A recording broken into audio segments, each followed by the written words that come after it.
লেবু গাছে ফুল আসার আগে একটা ভিডিও দিয়েছিলাম কিভাবে আপনারা ফুল আনবেন গাছে। এখন ফুল যেহেতু এসেই গেছে, আমাদের ফুল ফুটতেছে, এখন যেটা করণীয় সেটা আপনাদের অবশ্যই জানা দরকার। আমার ফুলগুলো দেখেন কিন্তু ফুটতেছে, এই ফুলটা ফুটে গেছে, একটা ফুটে রয়েছে, এখানে দেখেন ফুল ফুটে, এখানে দেখেন ফুল ফুটেছে, এই সাইডে দেখেন, এই যে নিচে দেখতে পারবেন, প্রত্যেকটা জায়গাতেই কিন্তু এখন ফুল ফুটে গেছে আমার।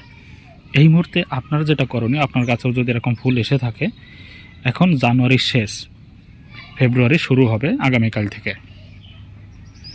সাধারণত ডিসেম্বরে যে যত্নটা করতে হয় সেটা আমাদের হয়ে গেছে, এখন আর ওই যত্নটা করলে হবে না। সেটা হচ্ছে ফুল আসার আগে করণীয়। এখন যেহেতু ফুল এসে গেছে, এখন করতে হবে আপনাকে 1 থেকে 2 দিন পর পর গাছের গোড়াতে পানি দিতে হবে। আমার মাটিগুলো দেখেন, মাটিগুলো কিন্তু একবারে ভিজা স্যাঁতস্যাঁতে না, আবার শুকনা না। যেহেতু এখনও শীত মৌসুম রয়েছে, আপনি 2 থেকে 3 দিন বা 2 দিন পর পর, যদি প্রচণ্ড রোদের জায়গায় থাকে সেক্ষেত্রে 2 থেকে 3 দিনের পর পরে আপনি পানি দিবেন, আবার যাতে স্যাঁতস্যাঁতে না হয়ে যায়। এটা গেল পানির বিষয়।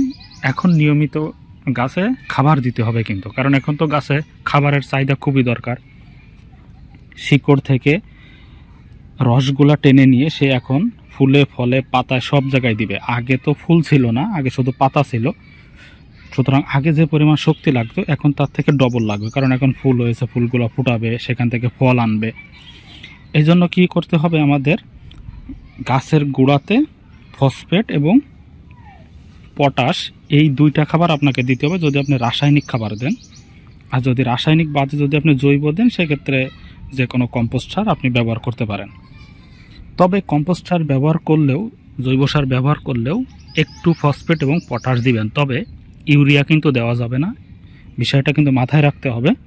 ইউরিয়া যদি দেন তাহলে কিন্তু আপনার গাছে আবার নতুন পাতা গজাবে, এই জন্য ইউরিয়া দেওয়া যাবে না। ইউরিয়া বাদে আপনাকে অন্য সার প্রয়োগ করতে হবে, সেটা হলো ফসফেট এবং পটাশ। আর জৈব সার আপনি দিতে পারেন, তাতে কোনো সমস্যা হবে না, তবে জৈব সারটা একটু কম পরিমাণে দিবেন।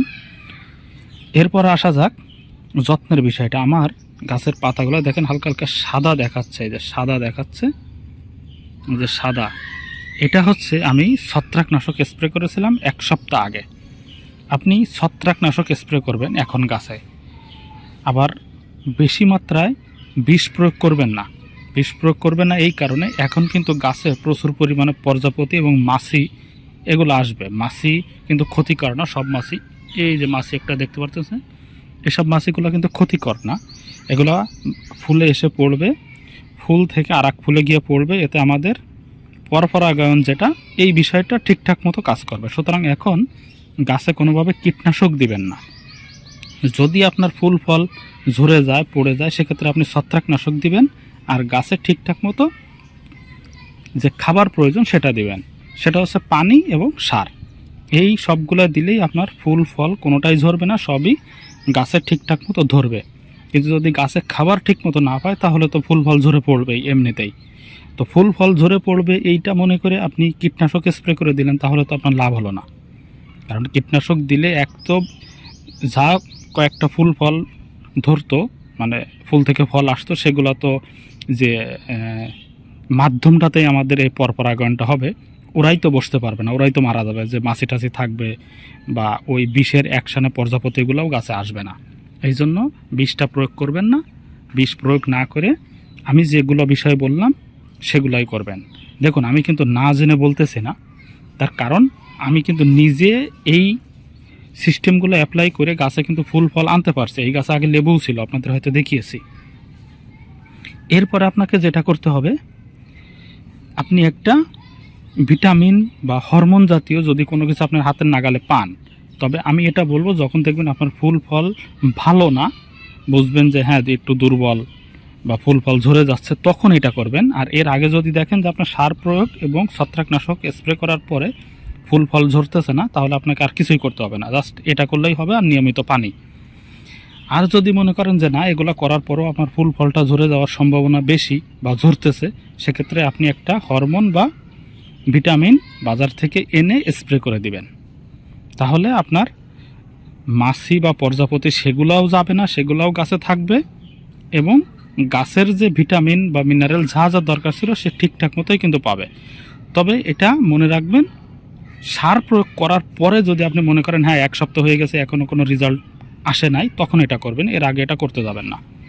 আশা করি শুধু সার প্রয়োগ করলে আপনার এটা হয়ে যাবে। আর ছত্রাকনাশকটা এই জন্য দিবেন, যেহেতু এখনও শীত, পানি 1 দিন 2 দিন বা 3 দিন পর পরে যখন পানি দিবেন তখন ছত্রাকের একটা আক্রমণ হতেই পারে। শীতের সময় ছত্রাকের আক্রমণটা বেশি হয়, এই জন্য একটা ছত্রাকনাশক দিয়ে রাখবেন যাতে সমস্যা না হয়।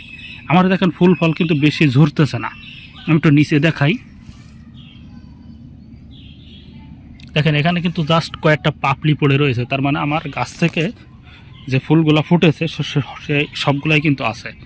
এই দেখেন সবগুলাই কিন্তু আছে, এই যে এই একটা ফুটে গেছে, এই একটা ফুটে গেছে, এরকম এই এখানে দেখেন, এই সাইডে দেখেন, এদিকে আরও দেখাতে পারবো আমি। এই যে আমার কিন্তু ঝরে যায় নাই ডাইরেক্টলি গোড়া থেকে, এই যে এই এরকম গোড়া থেকে যেটা ঝরে যাবে সেটা বুঝবেন ঝরতেছে, আর যেটা পাপড়ি পড়ে যাবে ওটা তো বুঝবেন যে ফুল থেকে পাপড়িটা পড়ে গিয়ে এবার ফলটা ধরবে।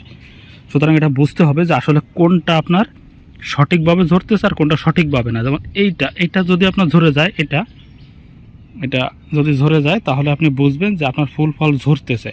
কিন্তু এটা না ঝরে শুধুমাত্র যদি পাপড়িটা ঝরে যায় তাহলে বুঝবেন ঠিক আছে। এটা বুঝে শুনে আপনাকে আগাতে হবে সামনে, তা নাহলে কিন্তু আপনি ভালো ফলাফল পাবেন না। আশা করি আপনাকে বোঝাতে পেরেছি। আমার যেভাবে সফলতা হয়েছে, যেভাবে আমি ফুল ফল আনতে পেরেছি, আশা করি আপনিও পারবেন ইনশাল্লাহ। আমি যেভাবে দেখালাম সেভাবেই চেষ্টা করুন। চ্যানেলটা সাবস্ক্রাইব করে রাখুন এরকম আরও তথ্য পাওয়ার জন্য। আমার গাছে আমি এখন যেটা প্রয়োগ করব সেটা হচ্ছে, আমার সার ছিল না, আমি সার আনছি গত পরশুদিন, দেওয়া হয় নাই। ফসফেট এবং পটাশ, ইউরিয়া তিনোটাই আনছি, তবে ইউরিয়া আমি দিব না, আমি ফসফেট এবং পটাশ দিব এই গাছটাতে, ইউরিয়া অন্য গাছে দিব, অন্য যেসব গাছে দরকার আছে সেসব গাছে দিব। আর ছত্রাকনাশক আমি একবার স্প্রে করেছি, এই জন্য এই যে সাদা সাদা দেখিয়েছিলাম, আর একবার স্প্রে করব, সেটা আগামীকাল করব। 1 সপ্তাহ হবে, আগামীকাল করলে আমার 2বার স্প্রে হয়ে যাবে। তাহলে এই যে 2-1টা ঝরার যে সম্ভাবনা আছে এগুলো আর ঝরবে না। আর নিচ থেকে খাবারটা, শিকড় থেকে যখন খাবারটাও পাবে তখন আরও শক্তিশালী হবে, ঝরার সম্ভাবনা একবারই কমে যাবে। এভাবে গাছের গোড়া প্রথম খুঁজতে হবে। আমি যেভাবে গাছের গোড়া খুঁজতেছি এরকমভাবেই খুঁজবেন। এটা আপনি যে কোনো কিছু দিয়ে খুঁজতে পারেন।